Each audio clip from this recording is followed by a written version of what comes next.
एक नंबर जरूर आता है। तो चलिए देखते हैं हम लोग गुणित अनुपात का नियम। सबसे पहले गुणित अनुपात का नियम क्या है, किसने दिया, इसके बारे में जानते हैं। फिर इससे रिलेटेड कैसे आपसे न्यूमेरिकल पूछे जाते हैं, कैसे आपसे क्वेश्चन पुटअप किया जाता है, वो सारी एक एक करके हम लोग चर्चा करेंगे। तो सबसे पहले हम लोग देखेंगे कि इस नियम का प्रतिपादन किसने किया, इस नियम को किसने दिया और इस नियम के अनुसार क्या होता है। तो देखिए सबसे पहली बात तो है कि ये 1803 में एक साइंटिस्ट थे जिनका नाम था डाल्टन। डाल्टन ने 1803 में गुणित अनुपात के नियम का प्रतिपादन किया था। अगर प्यारे बच्चों आपसे ये पूछा जाए कि गुणित अनुपात का नियम किसने दिया, तो अगर गुणित अनुपात का नियम किसने दिया तो आप बताएंगे डाल्टन ने दिया। कब दिया? 1803 में दिया। प्रश्न यही से बनेगा कि गुणित अनुपात का नियम का प्रतिपादन कब हुआ, तो 1803 में हुआ। गुणित अनुपात के नियम का प्रतिपादन किसने किया? डाल्टन ने किया। अब क्या होता है, इस नियम के अनुसार देखिएगा, इस नियम के अनुसार जब दो तत्व आपस में सहयोग करते हैं, इस नियम के अनुसार जब दो तत्व आपस में सहयोग करके दो या दो से अधिक यौगिक बनाते हैं। प्यारे बच्चों बात ध्यान से सुनिएगा, जब दो तत्व आपस में रासायनिक सहयोग करके दो या दो से अधिक यौगिक बनाते हैं तो एक तत्व की भिन्न मात्रा है जो दूसरे तत्व के एक निश्चित मात्रा से क्या करती है, सहयोग करती है, या परस्पर उसमें सरल अनुपात होता है, उसे हम क्या कहते हैं, गुणित अनुपात का नियम कहते हैं। अब थोड़ी देर के लिए इसको भूल जाइए। अब हम आपको बताना चाहते हैं कि गुणित अनुपात के नियम को आप कैसे याद रखेंगे। आज ये याद रखिएगा कि जब दो तत्व परस्पर रासायनिक सहयोग करते हैं, जब दो तत्व परस्पर रासायनिक सहयोग करते हैं तो दो या दो से अधिक यौगिक बनते हैं। उनमें से एक तत्व की निश्चित मात्रा दूसरे तत्व के भिन्न भिन्न मात्राओं से सहयोग करके यौगिक बनाएगी, जिसमें एक गुणित अनुपात होगा या सरल अनुपात होगा। मतलब कहने का यह है कि दो तत्व परस्पर सहयोग करेंगे और उसमें दो या दो से अधिक यौगिक बनेंगे, लेकिन उनमें से एक तत्व जो होगा वो कांस्टेंट वैल्यू रहेगी, उसकी एक ही क्या रहेगी, कांस्टेंट वैल्यू रहेगी, वो स्थिर हो जाएगी, और वही निश्चित मात्रा दूसरे तत्व की भिन्न भिन्न मात्राओं से रासायनिक सहयोग करके भिन्न भिन्न यौगिक बनाएगा। और प्यारे बच्चों उनमें क्या होता है, एक गुणित अनुपात है, एक सरल अनुपात होता है, उसी को क्या बोलते हैं, गुणित अनुपात का नियम कहते हैं। अब देखिए आपको मेरी बात समझ में आ गई होगी। मैंने बताया इसको आप भूल जाइए, सब कुछ भूल जाइए। गुणित अनुपात के नियम को आपको परिभाषा वहां पर नहीं लिखनी है। आपको क्या है कि गुणित अनुपात का नियम आना चाहिए कि होता क्या है। तो आप समझ लीजिएगा, कोई भी ए और बी, ये ए और बी कोई दो तत्व हैं और ये दोनों परस्पर क्या करेंगे, सहयोग करेंगे, तो मतलब एक से अधिक क्या बनेंगे, यौगिक बनेंगे। इनमें से एक कोई मान लीजिएगा ए तत्व की स्थिर मात्रा जो होगी बी के भिन्न भिन्न मात्राओं से सहयोग करेगी। तो मान लीजिएगा एक आपका ए बी बन जाएगा, तो एक आपका क्या बन जाएगा, ए बी वन बन जाएगा, क्योंकि डिफरेंट मात्राएं होंगी। तो यहाँ पर बी की मात्राएं कैसी है, भिन्न है, लेकिन ए की मात्रा हमारी कैसी है, स्थिर है, कांस्टेंट है। तभी आपके क्या बन रहे, दो या दो से यौगिक बने, और उनमें एक क्या होता है, सरल अनुपात या एक गुणित अनुपात पाया जाता है। तो यहाँ पर आप देखिए, हम आपको और एग्जाम्पल बताते हैं। चलिए आगे प्यारे बच्चों ध्यान से देखिएगा, यहाँ पर लिखा है कि नाइट्रोजन ऑक्सीजन के साथ सहयोग करता है। मान लीजिएगा यहाँ पर नाइट्रोजन होगा और ऑक्सीजन के साथ सहयोग कर रहा है, और सहयोग करने पर 5 ऑक्साइड बनाता है। कितने ऑक्साइड बनेंगे, 5 ऑक्साइड बनेंगे। पांचों ऑक्साइड में से आप ऑब्जर्व करेंगे कि इनमें से किसकी स्थिर मात्रा है जो दूसरे तत्व की भिन्न भिन्न मात्रा से सहयोग कर रही है। तो प्यारे बच्चों देखिएगा, 5 ऑक्साइड में यहाँ पर सबसे पहले जो नाइट्रस ऑक्साइड दिया है, और नाइट्रस ऑक्साइड में आप देख पा रहे होंगे कि नाइट्रोजन की कितनी मात्रा है, 28 है, और ऑक्सीजन की मात्रा कितनी, 16 है। तो यहाँ पर आपका नाइट्रस ऑक्साइड बना। अगर इसमें एक सरल अनुपात, मतलब मैं काट दूं इसको, 2 से अगर काट दूंगा तो 2 एकम 2, 2 चौको 8, 2 अट्ठे 16, मतलब इसमें एक सरल अनुपात आपका क्या मिल जाएगा, 14:8 मिल जाएगा। सेम इसी तरीके से प्यारे बच्चों नाइट्रिक ऑक्साइड है। आप देखिए नाइट्रिक ऑक्साइड में क्या है, नाइट्रोजन और ऑक्सीजन है। तो यहाँ पर नाइट्रोजन आपका कितना है, 28। अच्छा आपको ये भी मालूम होगा कि ये 28 कैसे आ रहा है, क्योंकि नाइट्रोजन का प्रभाव भार कितना होता है, 14 होता है। 2 से अगर इसमें मल्टीप्लाई करेंगे तो कितना आ जाएगा, 28 आ जाएगा। तो यहाँ पर 28 हो गया। ऑक्सीजन का एटॉमिक मास कितना होता है, 16 होता है। 16 का मल्टीप्लाई करेंगे 2 से तो 32 आ जाएगा। आप यार बच्चों इसमें सरल अनुपात क्या है, तो इसमें सरल अनुपात आपका हो जाएगा, 2 से काटेंगे तो 14:16। यहीं से आप ऑब्जर्व कर लो, पांचों ऑक्साइड देखने की आवश्यकता भी नहीं है, केवल आप यहीं से आप देख लीजिएगा कि नाइट्रोजन की एक स्थिर मात्रा है, नाइट्रोजन की एक स्थिर मात्रा है जो ऑक्सीजन के भिन्न भिन्न मात्रा से क्या कर रही है, सहयोग कर रही है, जिसमें एक आपका नाइट्रस ऑक्साइड बना, दूसरा आपका क्या बना, नाइट्रिक ऑक्साइड। तो अगर हम केवल इतने में एक सरल अनुपात निकाल लें तो यहाँ पर एक सरल अनुपात हमारा क्या हो जाएगा, 8:16, या आपका 1:2 हो जाएगा। केवल 2 ऑक्साइड की मैं बात कर रहा हूँ, पांचों ऑक्साइड की मैं बात नहीं कर रहा हूँ। पांचों ऑक्साइड और आगे आप देख लीजिएगा, और भी इसके 3 एलिमेंट ऑक्साइड है, वो आगे देखिएगा। आप देखिए यहाँ पर जो नाइट्रोजन ट्राई ऑक्साइड है, ये आपका नाइट्रोजन ट्राई ऑक्साइड है, इसमें आपके कितने ऑक्साइड है, इसमें आपके ऑक्साइड है कितने हैं, 2 हैं, और यहाँ पर 28 है, एक आपका 48 है। तो यहाँ पर देखिए प्यारे बच्चों, ये आपका 40 है और 20, तो इसको आप वैसे काट दीजिएगा, ये 14 और ये आपका कितना आ जाएगा 24, तो ये आपका 14 और कितना आ रहा है 24। अब देखिए नाइट्रोजन टेट्राऑक्साइड, यहाँ पर आप नाइट्रोजन आपका कितना है 28 है, नाइट्रोजन आपका कितना है 28 है, ऑक्सीजन आपका कितना होगा 16 मल्टीप्लाई क्या करेंगे 4, तो कितना हो जाएगा 16 हो जाएगा। तो 28 रेशियो 64, 2 से इसको फिर डिवाइड कर लीजिएगा, तो 14 रेशियो कितना आ जाएगा 32 आ जाएगा। आप देखिए नाइट्रोजन ये पेंटाऑक्साइड है, नाइट्रोजन क्या है पेंटाऑक्साइड है, तो इस नाइट्रोजन पेंटाऑक्साइड में आप देखिएगा यहाँ पर इसका रेशियो क्या मिला, एक सरल अनुपात क्या, उसको आप डिवाइड कर दीजिएगा, तो यहाँ पर आपका क्या आ जाएगा 40 रेशियो कितना आ रहा है 40 आ रहा है। तो आप देखिए यहाँ पर आपने देखा सब में आप देख रहे हैं कि नाइट्रोजन की मात्रा क्या है फिक्स है, नाइट्रोजन की मात्रा क्या है फिक्स है। तो अगर इनकी ऑक्साइड में अनुपात सरल देखा जाएगा तो क्या हो जाएगा, यहाँ पर क्या आपका हो जाएगा, आप देख पा रहे होंगे पहले में आपकी कितनी थी 14 थी, फिर आपकी कितनी थी 28 थी, फिर आपकी कितनी आई, इसके बाद आपका कितना आया 20, नहीं एक मिनट, पहले वाले में थी आपकी 28 रेशियो, मैंने कितना आपको बताया था,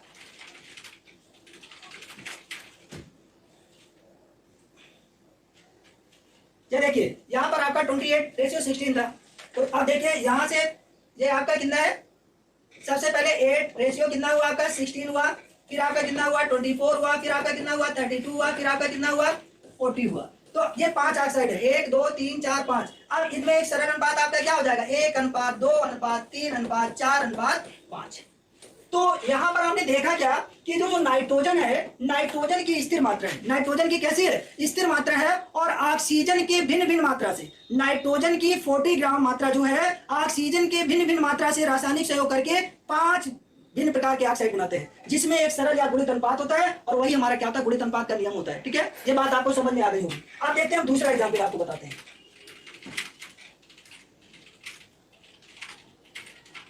यार बच्चों देखिए यहाँ पर जैसा कि लिखा कि नाइट्रोजन की 14 ग्राम निश्चित ऑक्सीजन की जो भिन्न भिन्न मात्राओं से सहयोग करती है, जिसमें जो आपको मैंने अनुपात, आप देखिए इसका सरल अनुपात है, इसका क्या है सरल अनुपात। तो गुणित अनुपात का नियम अगर आपसे पूछा जाए तो क्या बताओगे, गुणित अनुपात का नियम, आप उसको किताब को भूल जाओ, जो लिखा है वो भूल जाओ, केवल आप ये बात याद रखो कि कोई 2 तत्व होते हैं जो परस्पर रासायनिक सहयोग करते हैं, उनमें से एक तत्व की जो मात्रा निश्चित मात्रा जो होती है दूसरे भिन्न भिन्न तत्वों से रासायनिक सहयोग करके भिन्न भिन्न क्या बनाती है, यौगिक बनाती है, जिनमें एक क्या होता है सरल अनुपात या गुणित अनुपात पाया जाता है। तो ये आप देख पा रहे थे कि नाइट्रोजन की 14 ग्राम, नाइट्रोजन की 14 ग्राम एक स्थिर मात्रा है जो दूसरे भिन्न भिन्न तत्वों से क्या कर रही है, रासायनिक सहयोग करके क्या बना रही है, यौगिक बना रही है। तो ये बात आपको समझ में आ गई होगी सभी को। और आपसे इसी तरीके से पूछा जाएगा, आप मान लीजिएगा वहां पर 2 ऑक्साइड, मतलब आपको 5 ऑक्साइड मैंने बताया, वहां 5 ऑक्साइड नहीं आपसे 3 ऑक्साइड बता देगा और कहेगा कि यहाँ पर किस नियम का पालन हो रहा है। तो प्यारे बच्चों आप वहां पर नियम की परिभाषा नहीं होगी, वहां पर केवल आपको ये देखना होगा कि नाइट्रोजन के जो यौगिक बन रहे हैं इनमें क्या सरल अनुपात पाया जा रहा है, नाइट्रोजन की फिक्स मात्रा क्या ऑक्सीजन के भिन्न भिन्न मात्रा से सहयोग कर रही है, तो गुणित अनुपात के नियम का पालन होगा। चलो आगे देखते हैं।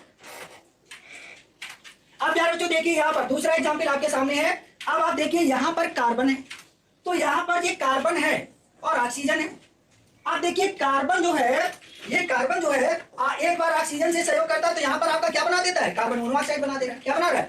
और यही कार्बन, अब देखो यहाँ पर कितना कार्बन है, 12 ग्राम कार्बन है, और ऑक्सीजन आपका कितना है 16 ग्राम है। तो ये आपका 12 ग्राम ऑक्सीजन जब ऑक्सीजन की 16 ग्राम ऑक्सीजन से कंबाइंड होता है तो क्या बनता है, ये आपका क्या है कार्बन, ये क्या है आपका कार्बन मोनोऑक्साइड, ये आपका क्या है कार्बन मोनोऑक्साइड है, ये कार्बन मोनोऑक्साइड है। अब देखिए कार्बन मोनोऑक्साइड है, तो यहाँ पर आपने देखा कि यही अगर कार्बन, यही 12 ग्राम कार्बन अगर क्या करे कि अब आपका कितना हो जाएगा, ये 32 ग्राम हो जाएगा, कितना हो जाएगा 32 ग्राम। तो कार्बन देखो क्या यहाँ पर कितना था 12, यहाँ पर कितना है 12, लेकिन यहाँ पर ऑक्सीजन कितना है 16, यहाँ पर ऑक्सीजन कितना है 32, बदल गया बदल गया बदल गया, तो आपका यहाँ पर क्या बना CO2।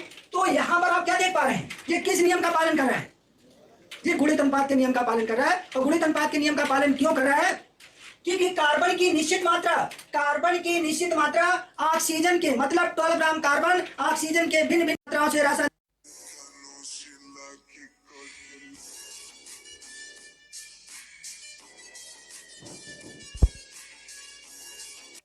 तो प्यारे बच्चों आपको समझ में आ गया, जे नहीं समझ में आया फिर मैं एक बार बता दे रहा हूँ। देखिए यहाँ पर ये 12 ग्राम, ये आपका 16 ग्राम, आप देख पा रहे हैं कि यहाँ पर 12 16 है।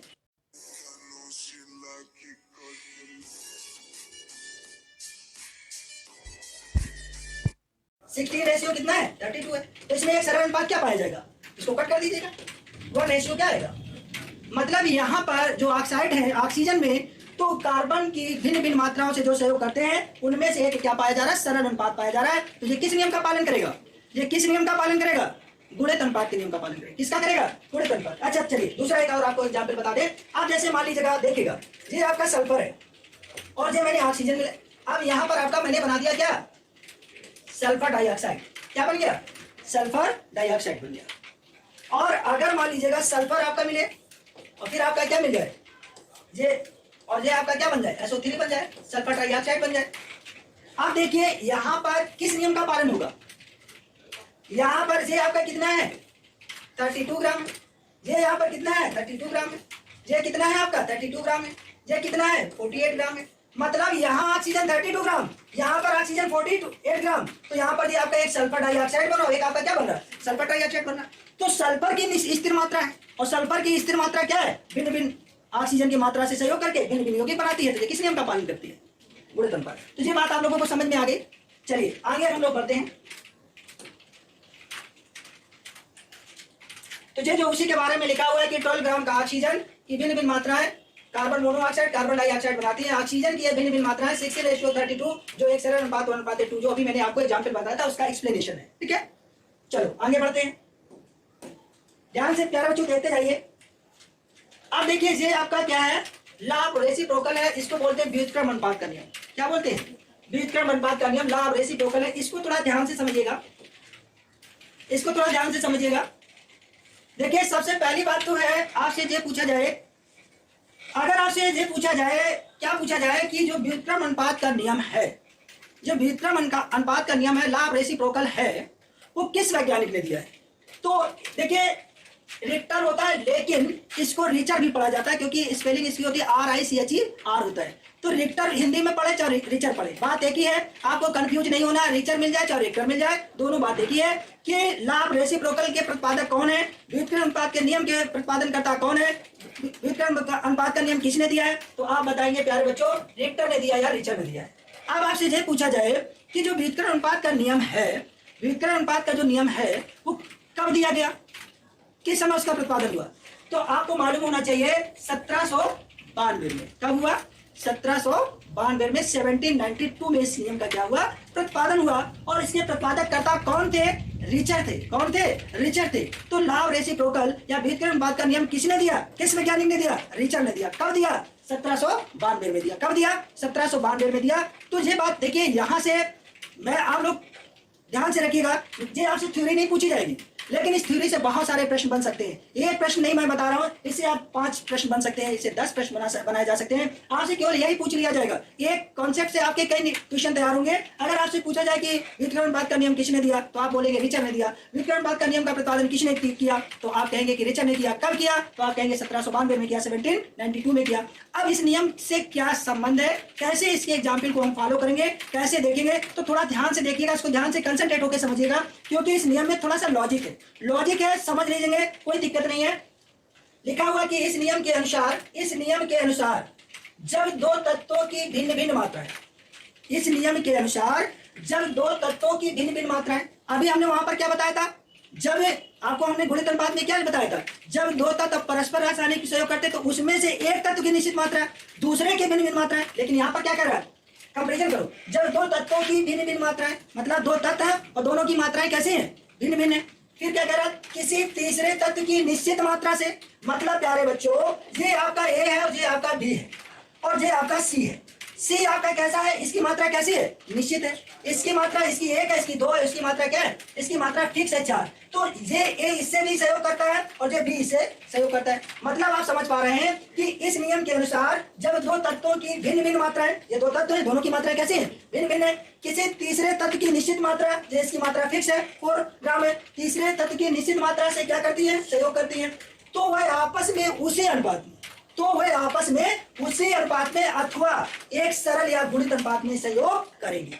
मतलब यहाँ पर जो A और B C है, इसमें दोनों में एक क्या पाया जाएगा, सरल अनुपात पाया जाएगा। तीसरे तत्व जो होगा, इन दोनों में एक सरल अनुपात में क्या करेगा, सहयोग करेगा। कौन, तीसरा तत्व। वहां पर क्या था, एक ही तत्व का करता था। यहाँ पर क्या है, दो तत्व है, दोनों तत्वों से C क्या है, सहयोग करेगा। लेकिन C की मात्रा दोनों में कैसी होगी, फिक्स होगी। चलिए देखते हैं सरल अनुपात, आपको एग्जाम्पल दिखाते हैं। आइए, ये बात समझ में आ गई, समझ में आ गई। इस नियम का प्रतिपादन किसने किया, रिक्टर ने किया या रिचर्ड ने किया। कब किया? 1792 में किया। इस नियम के अनुसार जब दो तत्वों की भिन्न भिन्न मात्राएं किसी तीसरे तत्व की निश्चित मात्रा से सहयोग करती है तो वह आपस में उसी अनुपात अथवा एक सरल या गुणित अनुपात में सहयोग करेंगे। अब आप देखिएगा इसका उदाहरण। प्यारे बच्चों ध्यान से देखना। देखो यहां पर क्या है, आप देख पा रहे होंगे कौन एक तत्व ऐसा है, एक इसमें से दो तत्व हैं जो भिन्न भिन्न है और एक तत्व कैसा है निश्चित है। तो कौन है? देखिए यहां पर ये कार्बन और ऑक्सीजन, यहां पर कार्बन, ये आपका कार्बन और ये आपका ऑक्सीजन जब आपस में सहयोग करता है तो ये क्या बनाता है? कार्बन डाइऑक्साइड बनाता है। क्या बनाता है? कार्बन डाइऑक्साइड बनाता है। अब देखो कार्बन डाइऑक्साइड जो है यहां पर जो सरल अनुपात है वो क्या है? 4:12 और 4:32। कितना अनुपात है? मतलब कार्बन और ऑक्सीजन का अनुपात कितना है? 3:1 के अनुपात में रासायनिक सहयोग कर रहे हैं। अब देखिए ये ऑक्सीजन है तो ऑक्सीजन यहां पर भी संयुक्त हुआ था और यहां पर भी संयुक्त हो रहा है। अब देखिए ये आपका हाइड्रोजन है और ये आपका क्या है? ऑक्सीजन है। जब इसने परस्पर आपस में सहयोग किया, क्या किया? तो क्या बना? H2O। अब देखिए हाइड्रोजन कितना है? हाइड्रोजन का मास 1 होता है तो 1/2 करेंगे और ऑक्सीजन का कितना है? 16। तो यहाँ पर 2:16। अब इसको कट करेंगे तो कितना आएगा? 1:8। यार बच्चों ध्यान से देखिएगा, यहां पर आप देख पा रहे होंगे कि ऑक्सीजन की मात्रा कैसी है? फिक्स है। ऑक्सीजन की मात्रा कैसी है? फिक्स है। अब ये क्या कह रहा था कि जो तीसरे तत्व से मिलता है उसकी मात्रा कैसी होती है? निश्चित होती है। दो तत्वों की मात्रा कैसी होती है? भिन्न भिन्न होती है। तो दो तत्वों की मात्रा भिन्न भिन्न होती है। अब देखो फिर ये, अब यही आपका हाइड्रोजन, फिर ये कार्बन है। अब देखो कार्बन और हाइड्रोजन फिर मिले तो कार्बन और जब हाइड्रोजन मिले तो यहाँ पर 4 का एक कार्बन और 4 हाइड्रोजन जब आपस में मिले तो क्या बना? CH4 बना। अब देखो कार्बन कितना है? 12 है और ये हाइड्रोजन आपका 4 हो जाएगा। तो इसमें रेशियो जो आपका कितना होगा? 12:4। अब इसको कट करेंगे तो कितना आ जाएगा? 4:12। अब देखिए यहाँ पर देखो कार्बन यहाँ पर कितने रेशियो में कंबाइंड हो रहा है? 3 रेशियो में। इसमें यही जब इससे कंबाइंड हो रहा है तो कितने रेशियो में कंबाइंड हो रहा है? तो यहाँ पर देखिए ये कार्बन आपका दोनों में कैसा हो रहा है? एक निश्चित मात्रा में ही क्या कर रहा है? सहयोग कर रहा है। अगर आप इसके कंपैरिजन कर लें इन दोनों को छोड़ के तो यहाँ पर क्या है? आप देख पा रहे होंगे कि ऑक्सीजन की मात्रा कैसी है? निश्चित हो रही है। यहाँ पर अगर देखेंगे तो कंपैरिजन करेंगे इसकी, तो अब आप देख पा रहे होंगे कि दो तत्वों की मात्रा कैसी है? भिन्न है। और तीसरे तत्व की मात्रा कैसी है? फिक्स है। तो जब दो तत्वों की मात्रा कैसी होती है? भिन्न भिन्न होती है और तीसरे तत्व की निश्चित मात्रा से क्या करते हैं? निश्चित मात्रा से सहयोग करते हैं तो उनमें क्या पाया जाता है? एक सरल अनुपात पाया जाता है। क्या पाया जाता है? एक सरल अनुपात पाया जाता है। उसी को प्यारे बच्चों हम क्या बोलते हैं? लॉ ऑफ रेसिप्रोकल या व्युत्क्रमण अनुपात का नियम कहते हैं। तो ये बात आप लोगों को समझ में आ गई होगी। ये आपको बहुत इंपॉर्टेंट, इससे इंपॉर्टेंट आपका कौन था? गुणित अनुपात का। सबसे ज्यादा इंपॉर्टेंट मैंने आपको 2 नियम पहले एक लॉ ऑफ कंजर्वेशन पढ़ाया था, वनवास्ता का नियम पढ़ाया गया और आपका स्थिर अनुपात, वो बहुत पूछा जाता है। व्युत्क्रमण अनुपात से अभी तक प्रश्न नहीं बनते हैं, ज्यादातर आपके गुणित अनुपात स्थिर अनुपात से बने हैं। और अब जो मैं बताने जा रहा हूँ एक गैर-लुसाक का रूल है, वो भी आप देखिएगा, उससे भी प्रश्न बन सकता है, अभी तक बना नहीं है। तो आइए चलते हैं उसको अभी देखते हैं। गैर-लुसाक का नियम क्या होता है? गैर-लुसाक का गैसीय नियम क्या है? बताओ बेटा, गैर-लुसाक का गैसीय नियम क्या है? गैर-लुसाक का गैसीय नियम जो है 1808 में, कब? 1808 में गैर-लुसाक का नियम जो है, एक साइंटिस्ट थे जिनका नाम था गैर-लुसाक, उन्होंने 1808 में एक नियम का प्रतिपादन किया। एक नियम का प्रतिपादन किया। अगर गैर-लुसाक का नियम पूछा जाए कि गैर-लुसाक नियम के प्रतिपादक कौन है, तो गैर-लुसाक के नियम के गैर-लुसाक ही क्या है? प्रतिपादक है। इन्होंने अपने ही नियम पर प्रतिपादन किया, इन्होंने अपने ही नाम पर नाम इसका रख दिया, अपने नाम पर इस नियम को बना दिया। जैसे आपने सुना है, आप याद करो, फिजिक्स में न्यूटन एक साइंटिस्ट है, उन्होंने अपने क्या दे दिए? न्यूटन के लॉ दे दिए। ऐसे ही गैर-लुसाक जो है एक साइंटिस्ट है और उन्होंने अपने ही नियम पर क्या बना दिया? गैर-लुसाक नियम दिया। ये कब दिया? 1808 में दिया। कब दिया? 1808 में दिया। अब देखिए 1808 में इन्होंने अपना नियम दिया। अब बताया कि इस नियम के अनुसार, इस नियम के अनुसार, ध्यान से देखिएगा, इस नियम के अनुसार, पहले ध्यान से देख लीजिएगा, इस नियम के अनुसार जब गैसों में रासायनिक अभिक्रिया होती है, इस नियम के अनुसार इन्होंने बताया कि इस नियम के अनुसार जब गैसों में क्या होती है? आपस में रासायनिक अभिक्रिया होती है तो उनके आयतनों में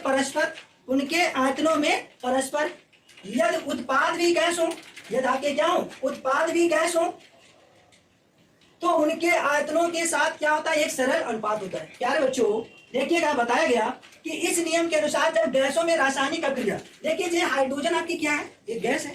क्लोरीन आपकी क्या है? एक गैस है। और इनको बोलते क्या है? इनको प्यारे बच्चों बोलते हैं अभिकारक। क्या बोलते हैं इनको? अभिकारक।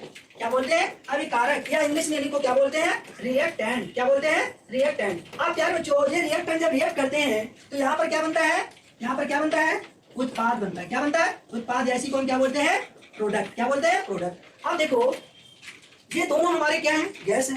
कहते हैं कि अगर गैस है तो बनने वाले उत्पाद भी हमारे क्या हो, गैस हो। तो उनके आयतनों में ये क्या होता है, सरल अनुपात होता है। प्यारे बच्चों ये देखिए हाइड्रोजन हमारा कितना है, हाइड्रोजन कितना है, हाइड्रोजन आपको अगर ऐसे लिखा जाएगा तो ये हाइड्रोजन गैस का क्या है, एक अणु है। हाइड्रोजन गैस का क्या है, एक अणु है। अगर अच्छा ये बताइए अगर हम ऐसे लिखते हैं तो ये क्या है, ये क्या है, ये हाइड्रोजन का एक एटम है।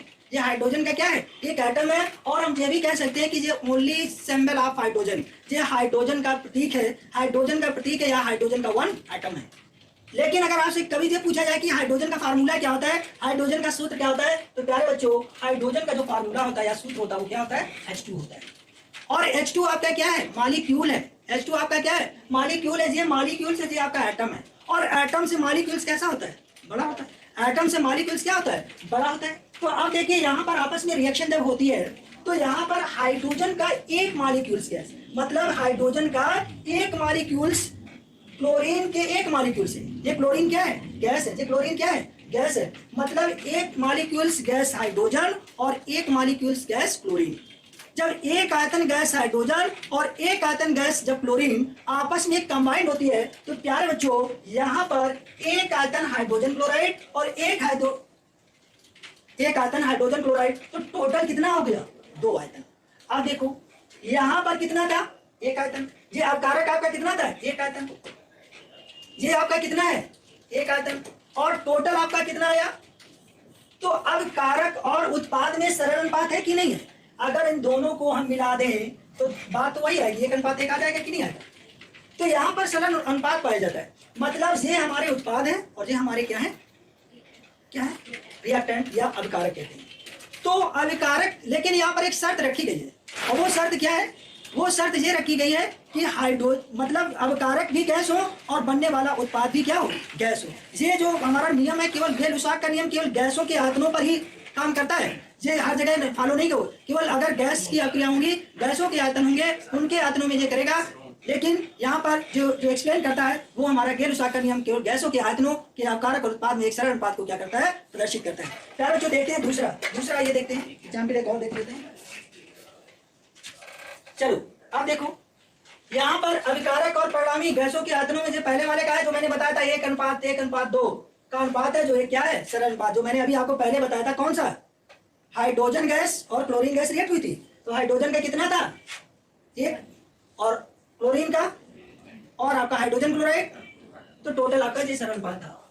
अब देखिए यहाँ पर ये नाइट्रोजन है और ये प्यारे बच्चों क्या है, ये क्या बन रहा है, ये क्या बन रहा है, अमोनिया बन रही है। क्या बन रही है, अमोनिया। अच्छा ये बताओ हाइड्रोजन गैस होती है, ये नाइट्रोजन गैस है कि नहीं है, बताओ बेटा, नाइट्रोजन गैस है कि नहीं है, नाइट्रोजन गैस है कि नहीं है, नाइट्रोजन गैस है। हाइड्रोजन गैस है कि नहीं है, हाइड्रोजन क्या है, हाइड्रोजन आपकी क्या है, हाइड्रोजन आपकी गैस है। हाइड्रोजन आपकी क्या है, गैस है। अमोनिया आपकी गैस है कि नहीं है, ये भी आपकी क्या है, गैस है।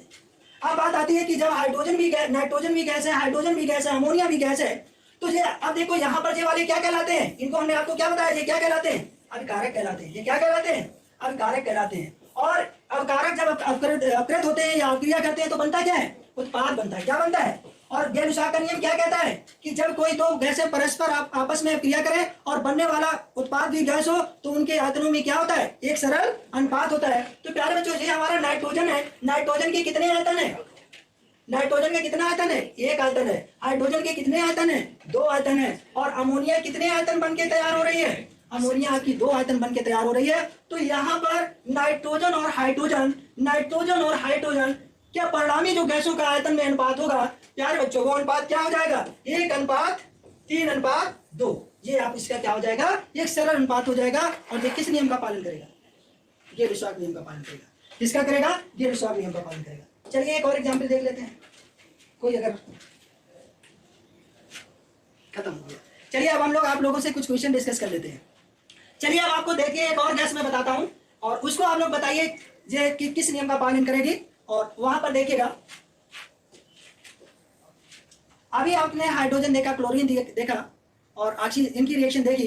अब मान लीजिएगा हमने जैसे यहाँ पर जो है, यहाँ पर आपका हाइड्रोजन है, ये आपका हाइड्रोजन, और इसकी रिएक्शन हम किसके साथ करा दें, इसकी रिएक्शन हम करवा दे रहे हैं। इसकी रिएक्शन मैंने करवा दी आपकी से Cl2 से, अभी मैंने कराई थी। अब ये यहाँ पर आपका क्या बनेगा 2HCl, यही तो बनेगा। ये क्या बनेगा 2HCl। तो किस नियम का पालन करेगा ये गैलुसार्ग नियम का पालन करेगा। अगर मान लीजिएगा ये आपका N2O5, ये आपका N2O4 और एक आपका है N2O2, एक आपका N2O3, अगर ये ऑक्साइड है तो ये ऑक्साइड किस कौन से नियम का पालन करेंगे? ये घूर्णित अनुपात के नियम का पालन करेंगे। अभी मैंने आपको बताया था। क्यों करेंगे? क्यों करेंगे?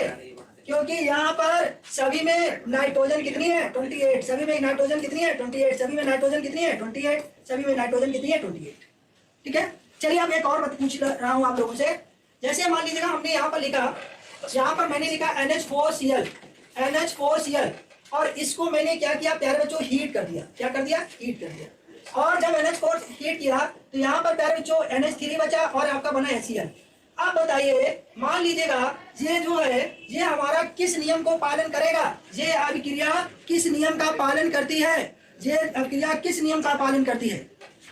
बताओ, जल्दी से बताओ। कल मैंने आप लोगों को उस दिन बताया था, जल्दी से बताओ, सभी लोग कमेंट करके बताइए जल्दी से। ये किसका पालन करेगी?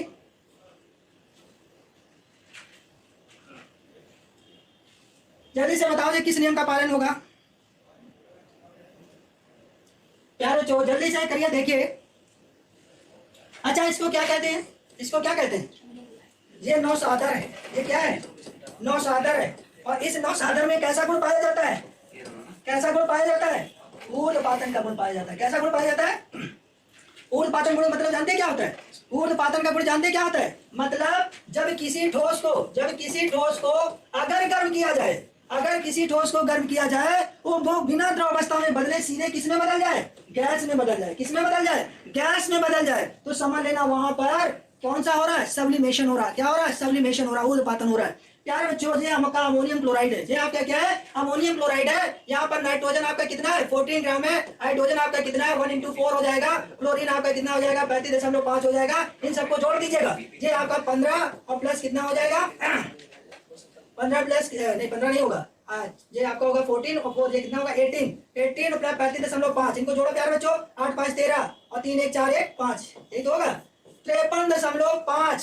53.5 ग्राम अमोनियम क्लोराइड को जब हम गर्म करते हैं, जब 53.5 ग्राम अमोनियम क्लोराइड को गर्म करते हैं तो यहाँ पर आपका कितना? 17 ग्राम। मतलब 17 14 प्लस 3 1 × 3 होगा कि नहीं होगा? ये आपका 17 ग्राम। और प्यारे बच्चों ये आपका कितना होगा? 1 + 35.5, तो ये कितना होगा? 36.5 ग्राम। यहाँ पर 17 ग्राम अमोनिया और 36 ग्राम हाइड्रोजन क्लोराइड मिलती है। अगर यहाँ पर प्यारे बच्चों आप देखें, ये हमारा अभिकारक है, ये हमारा उत्पाद है। यहाँ पर आपका कितना है? 53.5 है। और इन सब को अगर जोड़ दें प्यारे बच्चों, 17 और 36.5 को अगर जोड़ दिया जाए तो ये भी कितना हो जाएगा? 53.5 हो जाएगा। जब अभिकारक और उत्पाद दोनों की मात्राएं कैसी हो? समान हो, तो ये किस नियम को पालन करते हैं?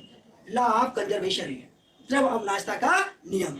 क्यों? क्योंकि द्रव अवनाशता का नियम क्या कहता है? द्रव अविनाशी है। द्रव को ना तो उत्पन्न किया जा सकता है और ना ही नष्ट किया जा सकता है, लेकिन उसे एक रूप से दूसरे रूप में क्या किया जा सकता है? परिवर्तित किया जा सकता है। तो प्यारे बच्चों, लॉ ऑफ कंजर्वेशन मास को ऐसे ही प्रश्न पूछे जाएंगे। प्रश्न आपको नियम नहीं पूछा जाएगा। चलिए मैं एक और प्रश्न आप लोगों से कर रहा हूं, बताइएगा।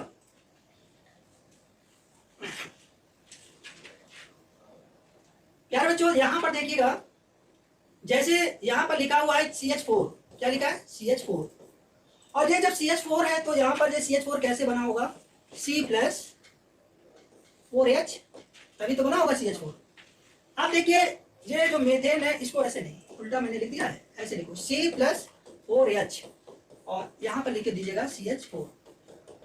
दूसरा मान लीजिएगा मैंने यहाँ S लिखा, यहाँ पर वो लिखा, यहाँ पर ये आपका क्या बना? SO2। अब देखो, जैसे आपको यहाँ पर दिया है S+O2 दिया हुआ है और यहाँ पर SO2 देने के बाद ये कह दिया जाए कि ये अभिक्रिया किस नियम का प्रतिपादन करती है, या यह उदाहरण किस नियम का प्रतिपादन करता है? तो बताएंगे किस नियम का प्रतिपादन करता है? वो मैंने उदाहरण जो बताए थे आपको सब आज अलग बता रहा हूं, बताओ। प्यारे बच्चों, ये कार्बन है, ये हाइड्रोजन है। कार्बन और बन क्या रहा है? मेथेन। और इसमें कार्बन कितना है? 12 और हाइड्रोजन कितना है प्यारे बच्चों? हाइड्रोजन है 4, 3:1। मतलब मेरी बात सुनिएगा, मीथेन किसी भी स्रोत से प्राप्त की जाए, मीथेन किसी भी वित्त से प्राप्त की जाए, मीथेन कहीं से भी प्राप्त की जाए, लेकिन मीथेन में कार्बन और हाइड्रोजन सदैव 3:1 में ही पाए जाएंगे। और ये किस नियम का पालन करते हैं? स्थिर अनुपात का नियम का पालन करते हैं। किसका है? Law of constant proportion. मतलब मीथेन कहीं से मिले, चाहे धान के खेत से मिले, चाहे जब जानवर जुबाली करता तभी मीथेन गैस निकलती है, तो वहां पे भी, लेकिन मीथेन में हमेशा कार्बन और हाइड्रोजन एक 3:1 की रेशियो में ही पाया जाएगा। ये नहीं है कि मीथेन धान के खेत से निकल रही तो उसमें कार्बन और हाइड्रोजन का रेशियो, तो ये जहां पर दो तत्व परस्पर एक निश्चित अनुपात में रासायनिक सहयोग करते हैं, वो हमारे किस नियम को पालन करते हैं? स्थिर अनुपात का नियम का पालन करते हैं। किसका अनुपात का? स्थिर अनुपात का नियम का पालन करते हैं। प्यारे बच्चों, सेम सेम सेम सेम ऐसे ही सेम, ये आपका क्या है? सेम आपका ऐसे ही क्या है? सेम आपका ऐसे ही क्या है? सेम आपका ऐसे ही क्या है? सेम आपका ऐसे ही क्या है? जैसे मैंने क्या हुआ भाई? सेम ऐसे ही ये भी है आपका, देखिएगा, सेम आपका ऐसे ये भी है, ये आपका S+O2 मतलब SO2, ये सल्फर डाइऑक्साइड मिले, और सल्फर का कितना मास होता है? 32, ऑक्सीजन कितना होता है? 32। अब देखिए यहाँ पर क्या होगा? 1:1। मतलब सल्फर डाइऑक्साइड किसी भी प्रोसेस से गेन की जाए, सल्फर डाइऑक्साइड किसी भी प्रोसेस से गेन की जाए, सल्फर डाइऑक्साइड कहीं से मिले, लेकिन सल्फर और ऑक्सीजन का सदा उसमें एक निश्चित अनुपात में ही सहयोग होता है। वो कितना होगा? 1:1 के अनुपात में ही हमेशा पाई जाएगी। सल्फर डाइऑक्साइड वो इंडिया की हो, चाहे पाकिस्तान की हो, चाहे अमेरिका की हो, चाहे मेरे घर की हो, चाहे तुम्हारे